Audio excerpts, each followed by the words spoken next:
मोर प्रिय भाई और भौणी मैंने प्रत्येक विश्वासी मानक मुझे कहवाई चाहे आपण मध्य गोटे क्वालिटी थी दरकार। आपण मान जीवन जी चिंता अच्छी जी कष्ट अच्छी दुख अच्छी से समस्त विषय जेपरी प्रभु निकट आम मैंने समर्पण करवा दरकार। से गोटे क्वालिटी थी दरकार। अन्य लोक मैंने कौन कर निजर चिंता को निजे कौन कर बहिकी चलुंट।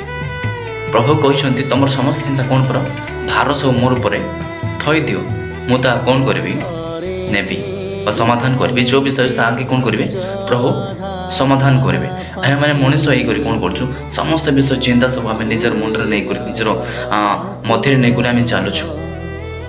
गोटे जो लोक मैंने प्रभु को विश्वास करते से गोटे क्वालिटी थोड़ा दरकार। जितकी मत चिंता आसू जितकी मत क्लेश आसू जितकी मत ताड़ना आसू समस्त विषय क्या समर्पण करवा दरकार। प्रभु को आम समर्पण करवा दरकार। प्रभु मो नुहे केवल आपण कौन कर समाधान कर तुम्हें यहाँ कौन कर बहिकी नियो मो द्वारा हो पार ना।